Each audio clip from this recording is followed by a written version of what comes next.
The Great Hall of Station Meridian 7 stretched wider than any building on Earth. Thousands of beings from hundreds of worlds filled the chamber, their voices creating a sound like ocean waves. Some had scales, others had fur, and many had forms that human eyes struggled to understand. At the center of it all stood Day One, a human diplomat in a simple black suit, feeling very small and very alone. Day One had traveled 3 months to reach this place. He carried with him the hopes of 8 billion people back on Earth. His people wanted to join the galaxy, to trade and learn and grow alongside the ancient civilizations that had mastered the stars long before humans learned to make fire. But as he looked at the faces around him, he saw mostly boredom and dismissal. The council speaker, a creature named Velthar from the Kreloth Empire, raised one of its 6 arms for silence.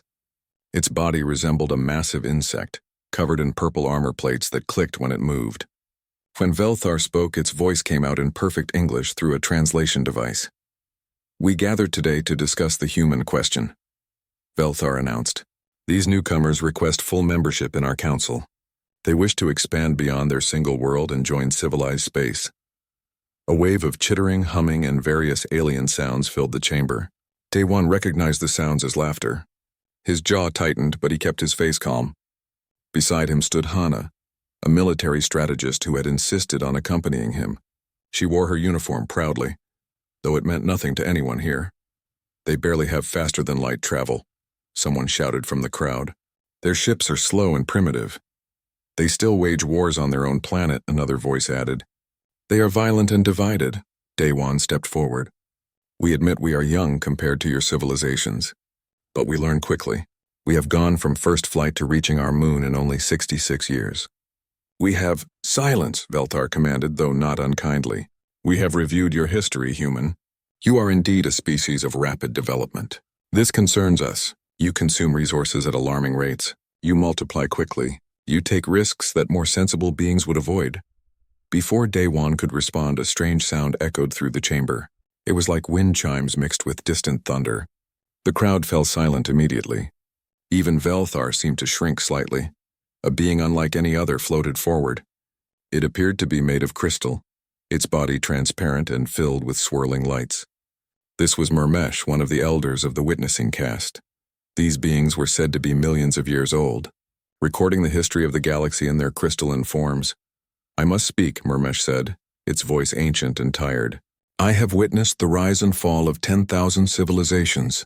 I have seen empires that spanned galaxies crumble to dust. And I tell you this, the humans are dangerous." Day One felt his heart sink. Hana's hand moved to his arm, steadying him. "The humans have a trait that few species possess," Murmesh continued. "They do not accept impossibility. When faced with a wall, they do not turn back. They climb over it, dig under it, or break through it. When told something cannot be done, they see it as a challenge. This makes them unpredictable. This makes them unstoppable." Velthar clicked its mandibles thoughtfully. "Elder Murmesh, surely you exaggerate. They are one small species on one small world. How can they threaten civilizations that have existed for millions of years?" "I do not speak of immediate threat," Murmesh replied. "I speak of inevitability. If you cage these humans, they will escape. If you limit them, they will find ways around your limits. If you fight them, they will learn from every defeat until they win. I have seen this pattern before in species that remade the galaxy." The chamber erupted in debate. Some agreed with Murmesh. Others dismissed the warning as the paranoia of an ancient being. Day One wanted to speak to defend his people, but Hana held him back. "Let them talk," she whispered. "We learn more by listening." For hours the council debated. Some species argued for giving humans a chance. Others demanded strict controls. A few even suggested that humanity should be prevented from leaving their solar system entirely, by force if necessary. Finally, Velthar called for a vote. The result was clear. Humanity would be granted observer status only. They could send diplomats and participate in some trade, but they were forbidden from establishing colonies beyond their home system. The council would observe humanity for 100 years before reconsidering. Day One felt anger rising in his chest, but he bowed respectfully. "The people of Earth thank the council for this opportunity. We will prove ourselves worthy of your trust." As the session ended and beings began filing out of the chamber, Hana pulled Day One aside. Her eyes were hard and calculating. They have made a mistake, she said quietly. What do you mean? They think they can cage 8 billion humans and we will simply wait patiently for 100 years. They don't understand us at all. Hana looked at the departing council members with something like pity. That elder was right. We don't accept walls. We don't accept being told no. Hana, we have to follow the council's decision. We need their technology, their knowledge. We will get those things, Hana interrupted, but not by sitting still and waiting for permission. Our people won't accept this. There are already colony ships being built in secret. There are scientists working on better engines. There are thousands of humans who will not let anyone tell them they must stay in one small corner of space. Daewon wanted to argue, but he knew she was right. He had grown up on Earth, seen its crowded cities and restless people. Humanity had always pushed against boundaries.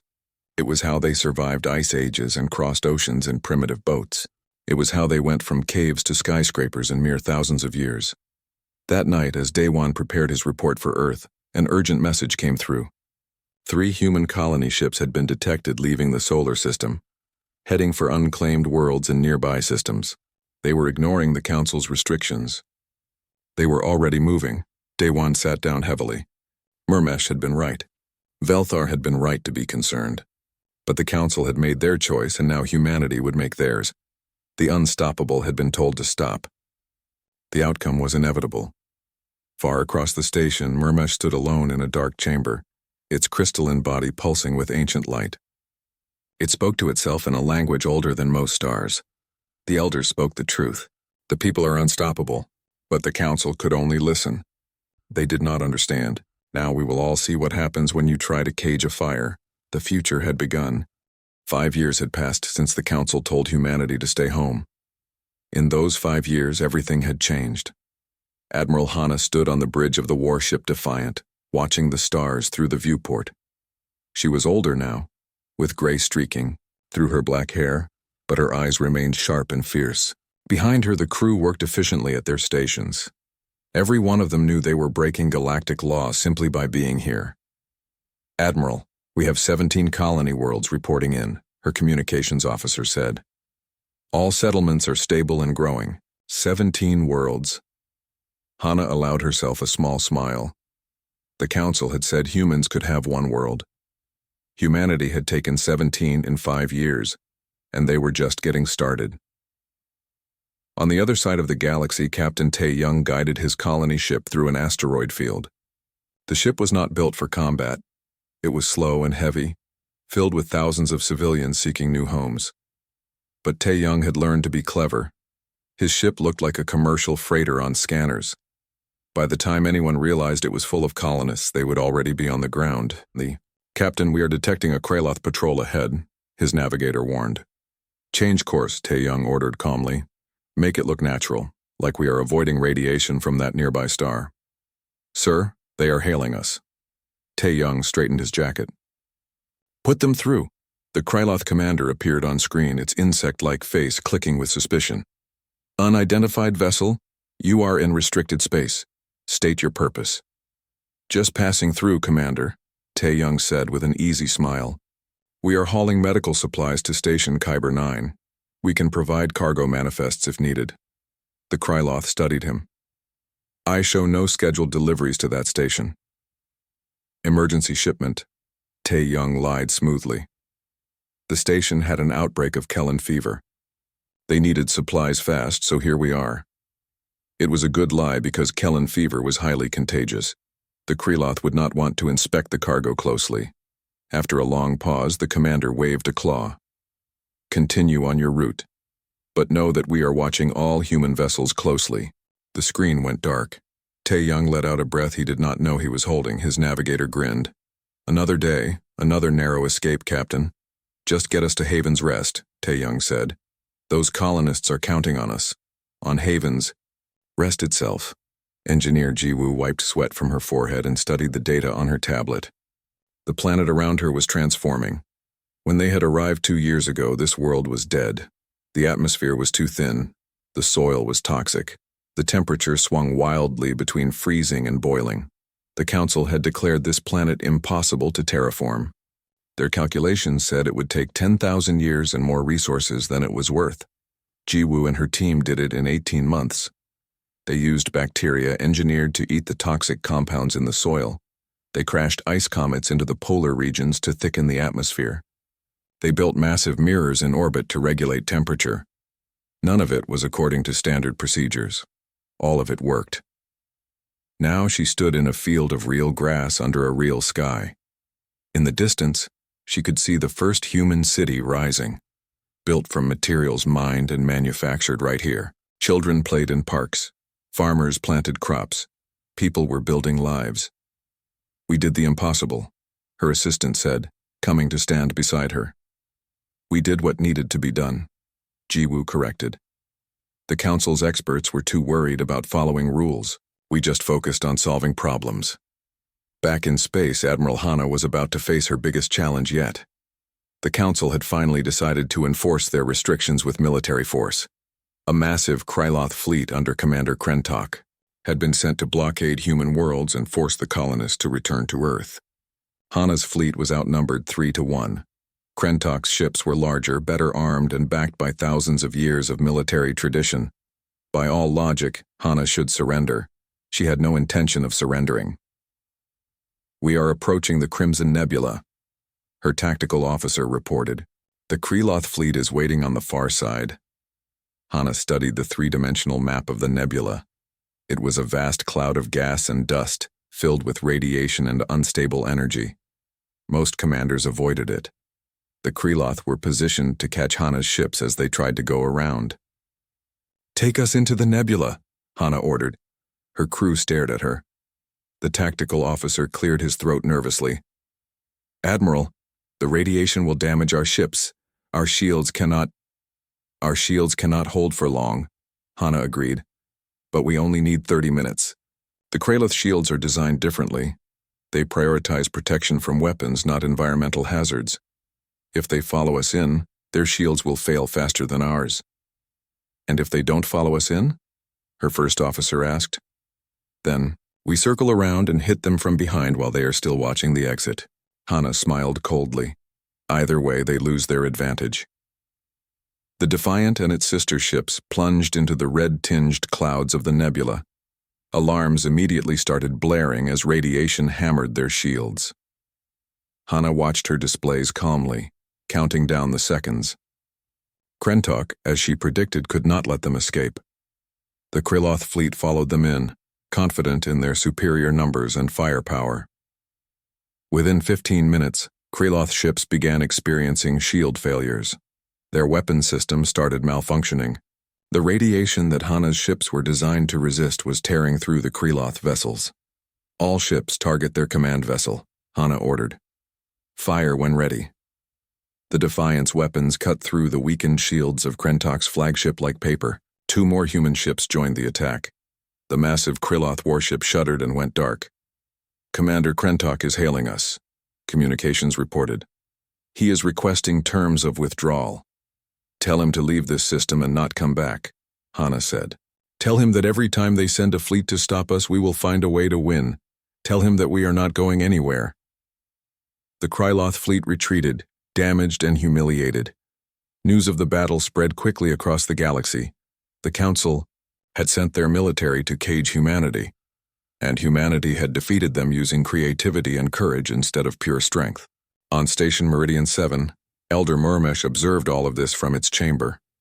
It spoke to Velthar, who had come seeking wisdom. "You see now what I warned about," Murmesh said gently. "You sent military force and they turned it into a victory. You declared worlds impossible to settle and they settled them anyway. You tried to contain them and they spread faster." Velthar's mandibles clicked in frustration and fear. "What should we do, Elder? How do we stop them?" "You cannot stop them," Murmesh replied. "That is what I tried to tell the Council. The humans are unstoppable not because they are strong, but because they refuse to accept limits. Every obstacle you place before them becomes a puzzle to solve. Every defeat becomes a lesson learned." "Then what do we do?" Velthar asked desperately. "You accept reality," Murmesh said, "and you decide whether you want humans as enemies or allies, because one way or another, they will be part of this galaxy's future. In the human colonies, In the ships traveling between stars and the homes being built on impossible worlds, people celebrated their victories. They did not know they were fulfilling an ancient prophecy. They just knew they had work to do, dreams to chase, and a galaxy to explore. Nothing would stop them now. 2 years after the Battle of Crimson Nebula, Daewon returned to Station Meridian 7. He was not the same man who had stood before the Council 7 years ago. His hair had gone gray at the temples. Lines marked his face. He had seen war, negotiation, and the birth of 32 new human worlds. Now he walked the halls of the Council Station with the confidence of someone who no longer needed their approval. Beside him walked Bo-Ra, the new human ambassador. She was young, barely 30, with fire in her eyes and sharp intelligence in every word she spoke. Where Daewon had learned patience through years of disappointment, Bo-Ra had grown up in the age of human expansion.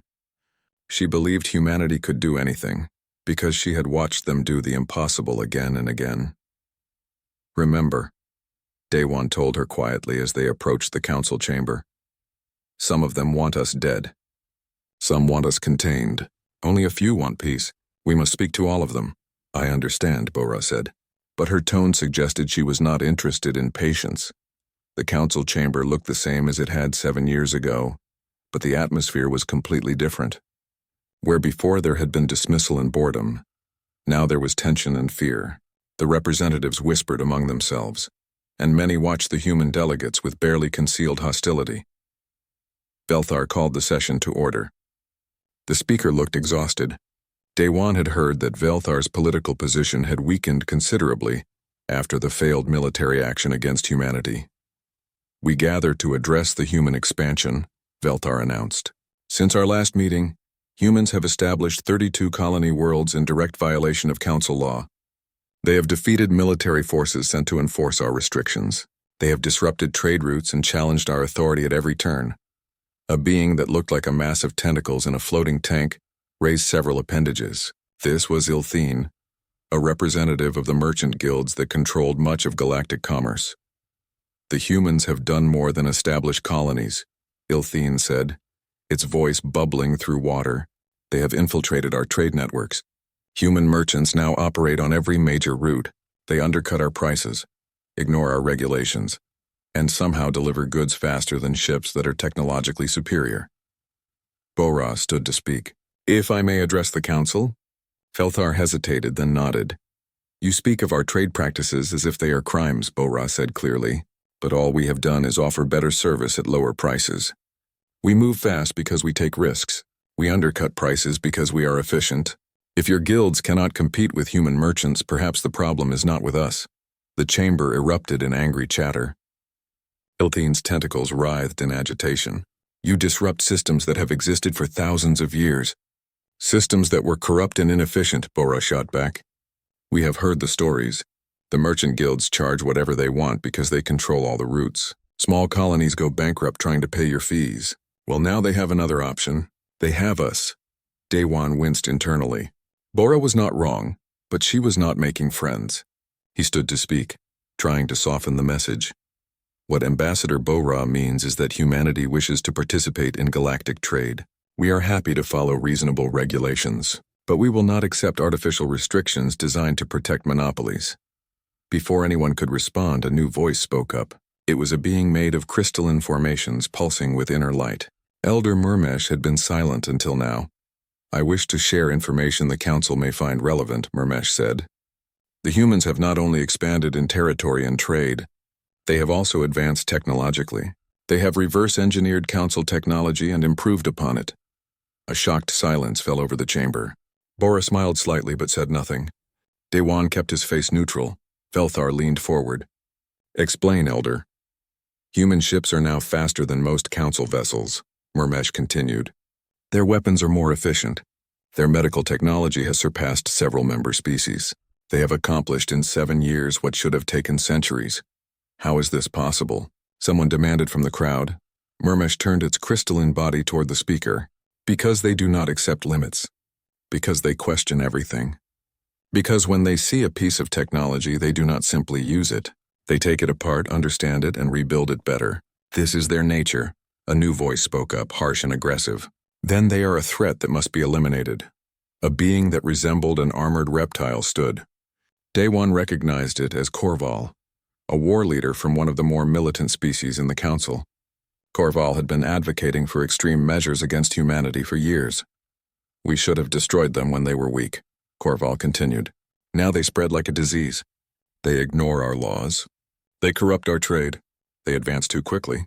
If we do not stop them now, they will eventually dominate the entire galaxy.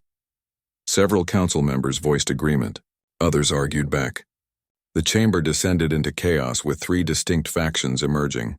One group, led by Korval, demanded military action to eliminate the human threat. Another group wanted stricter containment measures. A smaller third group suggested negotiating a formal peace and accepting humanity as equals. Day One waited for the noise to die down, then spoke with quiet authority. "You can debate among yourselves," he said. "You can plan military campaigns or design new restrictions. But let me tell you something true. We are not going anywhere. You can fight us for the next 1,000 years and we will fight back. You can try to contain us, but we will find ways around your barriers. Or you can accept reality and work with us. You dare threaten the Council?" Korval snarled. "That was not a threat," Day One replied calmly. "It was a simple statement of fact. Humanity did not choose to be unstoppable. It is just what we are. When you told us we could not leave our solar system, we left anyway. When you sent military forces, we defeated them. When you monopolized trade, we created new routes. We do not do these things to anger you. We do them because we must grow, explore, and build. It is in our nature." Bora stepped forward, her voice passionate. "We came to the galaxy looking for friends and teachers. We wanted to learn from civilizations older and wiser than ourselves, but you treated us like children who needed to be controlled. You tried to put us in a cage. Did you really think that would work?" In the back of the chamber, a small human in nondescript clothing watched the proceedings with interest. This was Young Su, a trader who had become something of a legend. He had started with a single small ship 7 years ago. Now he controlled a network of trade routes that stretched across multiple sectors. The merchant guilds hated him, but ordinary colonists of all species loved him because he brought them supplies at fair prices. Young Su caught Day One's eye and nodded slightly. The message was clear. Whatever the Council decided, humans would continue doing what they always did. They would find a way forward. Velthar finally called for order. The speaker looked old and tired. "The Council will break into committees to discuss our options," Velthar announced. "We will reconvene in 3 days to vote on a course of action." As the session ended and beings filed out, Velthar approached Day One privately. The old diplomat and the alien speaker stood apart from the crowd. "You really will not stop, will you?" Velthar asked quietly. "No," Day One said simply. "We cannot. Even if every human in this room wanted to stop, there are billions more who would continue. The expansion is not controlled by our governments. It is driven by individuals making their own choices, millions of small decisions that add up to an unstoppable tide." Velthar's mandibles clicked slowly. The elder was right. We could only listen. We heard the warning but did not understand it. We thought we could control the uncontrollable. "It is not too late," Day One said. "Choose cooperation over conflict. You will find that humans make better allies than enemies." Velthar looked at him for a long moment, then turned away without answering.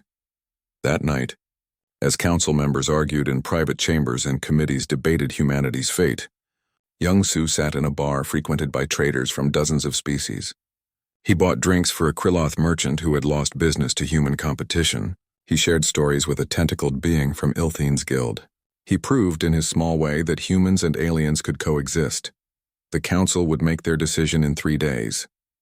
But Young Su already knew the truth. The galaxy had already changed. Humanity was here to stay. 18 months after the council debates, the galaxy was at war. Admiral Hana stood in the command center of Earth's orbital defense station, watching tactical displays that showed enemy fleets approaching from 6 different vectors. The war faction led by Korval had seized control of the council through a political coup. Now they brought overwhelming military force to crush humanity once and for all.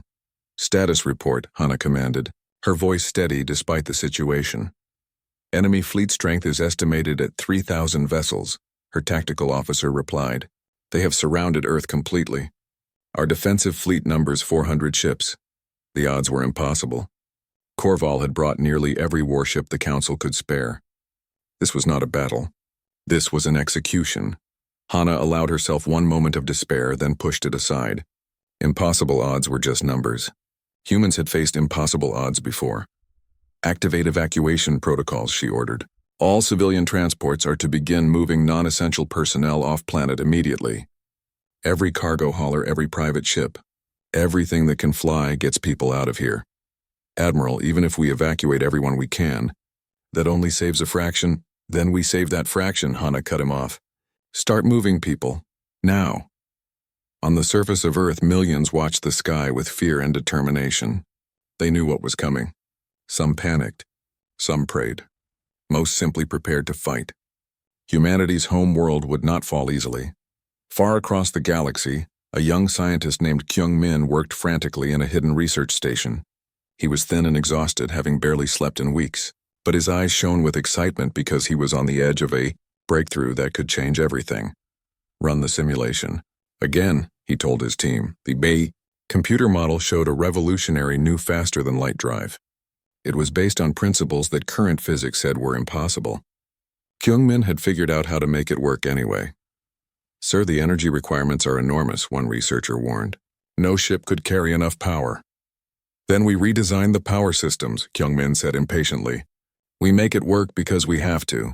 Earth is under siege. Our people are dying. I will not accept that we cannot solve this problem.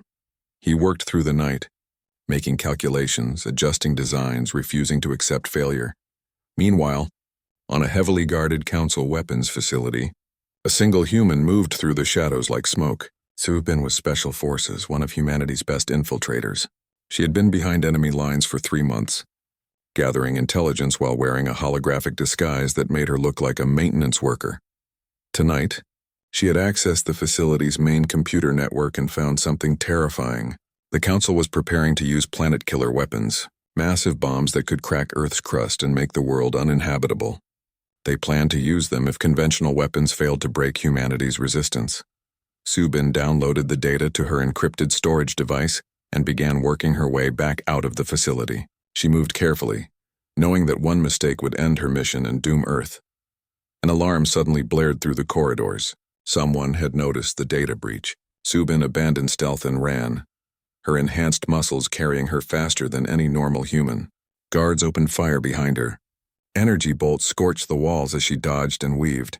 She reached an exterior wall, placed explosive charges, and blew a hole large enough to jump through. As she fell 3 stories to the ground below, she activated her emergency beacon. A small human ship hidden in orbit detected the signal and swooped down to pick her up. Got the data, Su-bin gasped as she climbed aboard. Get it to command. They need to know what Korval is planning. Back at Earth, the battle had begun. Korval's massive fleet opened fire on the human defensive positions. The human ships fought back desperately, using every trick they knew. They set traps in asteroid fields. They used suicide runs to take out key enemy vessels. They fought with a ferocity that shocked their opponents, but it was not enough. The Council fleet was too large, too powerful. One by one, human ships went dark. The defensive lines began to collapse. Hana watched her fleet die and felt rage and sorrow warring inside her. But she did not give the order to surrender. Instead, she activated the contingency plan. Transform all orbital stations into weapons platforms, she commanded. Arm every satellite with whatever we can mount on them. Turn Earth itself into a fortress. If they want our world, they will have to pry it from our cold, dead hands. The planet's defenders followed her orders. Mining lasers became weapons. Communication satellites turned into missile platforms. Every human on Earth who could hold a weapon prepared to fight invaders if they landed. It was in this desperate moment that news came from across the galaxy. Governor Tae-young, who now led the largest human colony, had received word of Earth's siege. He immediately began gathering every ship he could spare. But Governor, his advisors protested, if you send our ships to Earth, we will be defenseless. Other species could attack us while we are vulnerable. Then let them attack, Tae-young said firmly. Earth is our home. Those are our families, our history, our birthplace. We do not abandon our own, no matter the cost. Every ship that can fly goes to Earth now. Across all 32 human colonies, the same decision was made. Cargo ships, mining vessels, passenger transports, even small private craft began the long journey to Earth. They were not warships. Most had no weapons at all. But they came anyway because that was what humans did for each other. In his hidden research station, Kyung-min finally solved the last equation. His hands shook as he transmitted the final design specifications. "We have it," he announced to his exhausted team. "A faster-than-light drive that is 3 times faster than anything the Council has. We can retrofit existing ships in hours. How many can we upgrade before Earth falls?"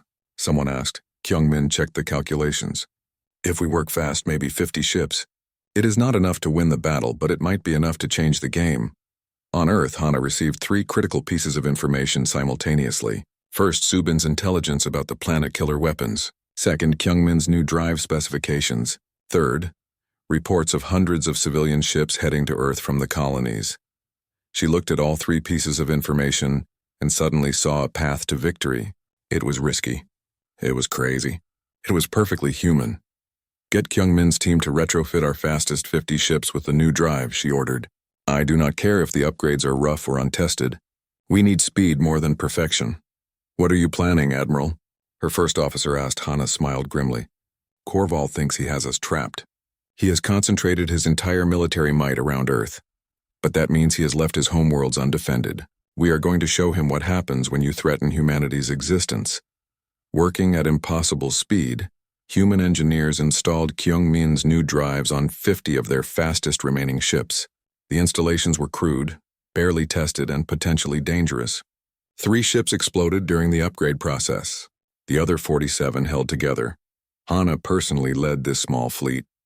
They activated the new drives and vanished from Earth's orbit in an instant, traveling faster than any Council ship could track.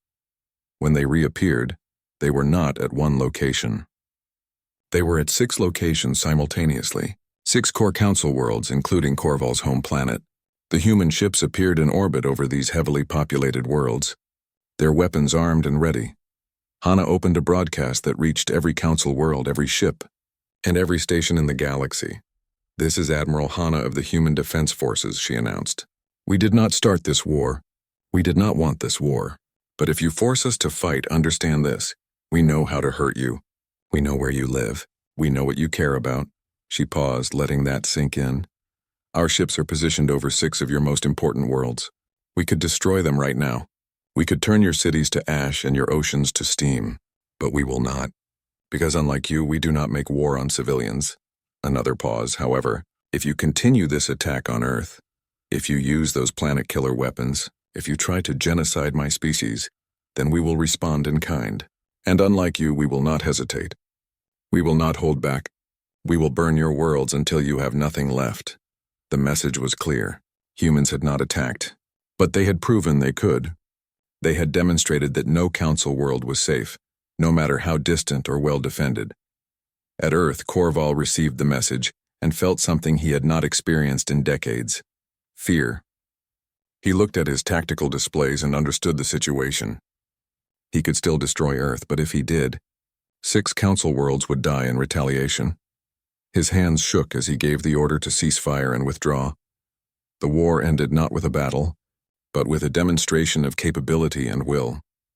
Humans had shown they could not be caged, could not be conquered, and could not be exterminated without terrible cost. As Korval's fleet retreated from Earth, humans everywhere breathed in relief. They had survived. They had won. But the cost had been high, and everyone knew the peace was fragile. 6 months after the war ended, representatives from across the galaxy gathered on a neutral diplomatic station called Haven Point. The station was new, built specifically for this purpose, floating in empty space far from any single species' territory. Here they would try to build something that had never existed before: true peace between humanity and the Council.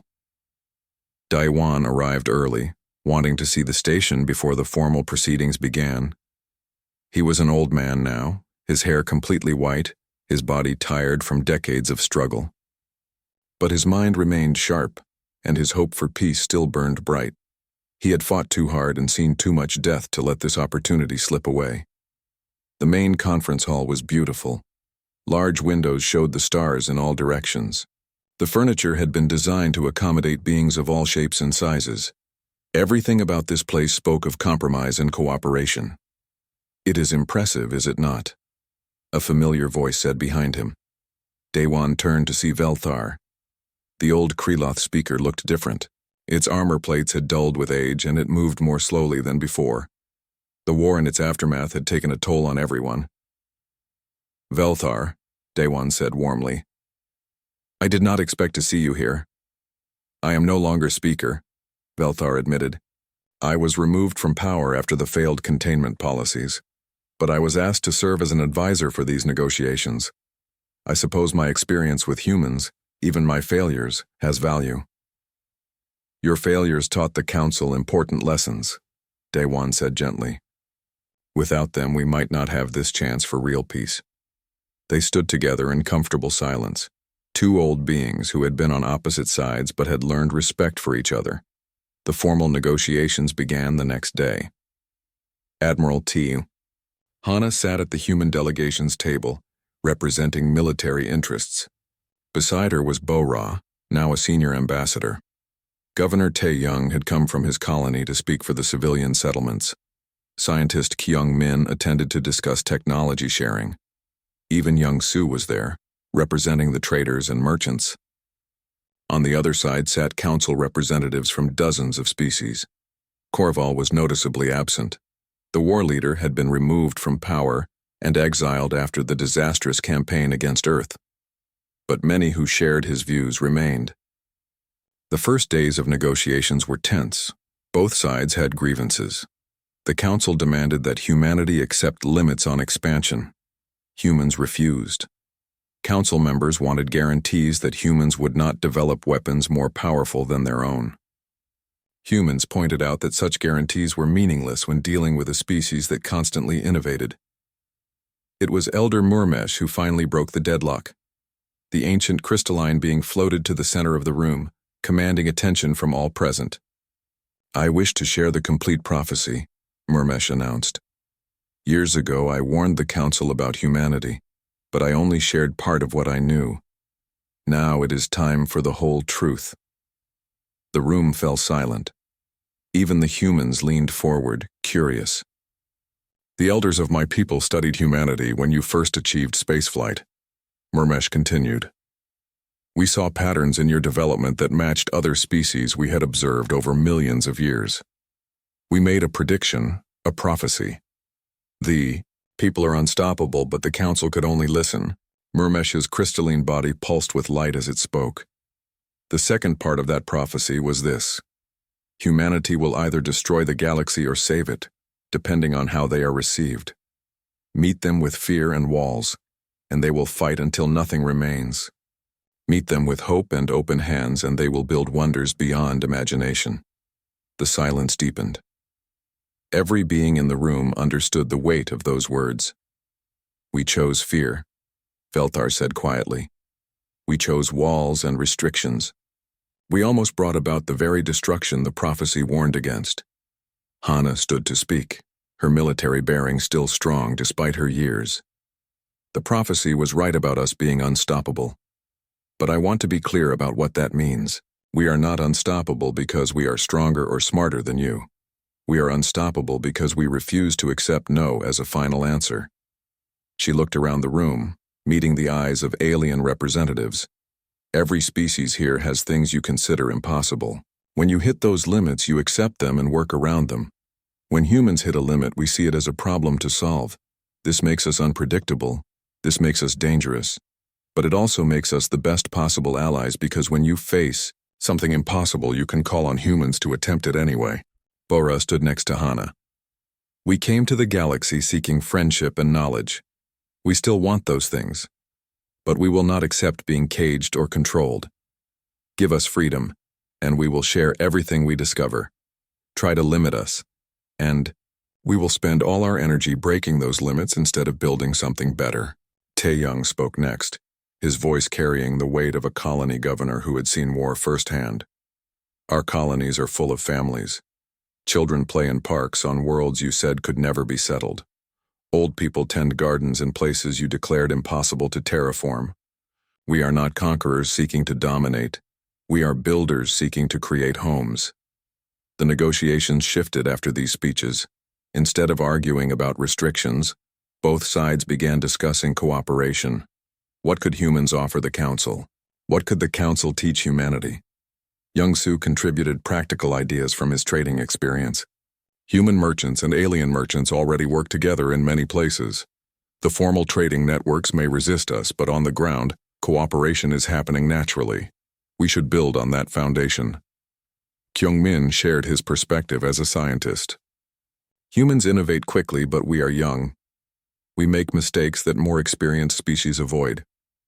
If the Council shares knowledge openly, we can learn from your experience. In return, we will share every advancement we make.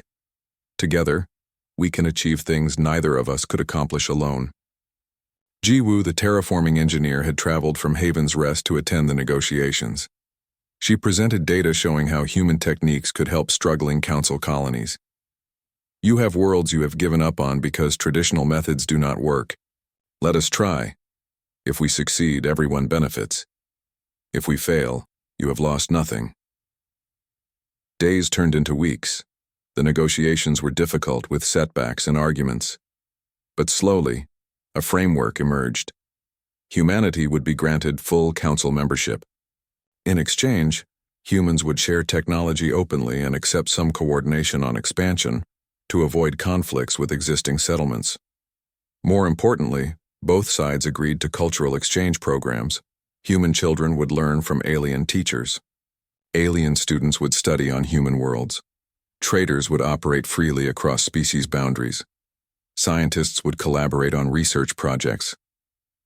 The treaty was not perfect. It could not erase the deaths from the war or heal all the mistrust. But it was a beginning. On the final day, as representatives prepared to sign the agreement, Murmesh spoke one last time.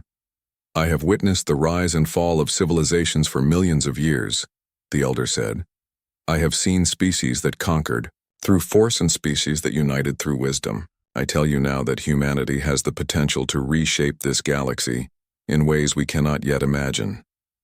Murmesh turned its crystalline form toward the human delegation.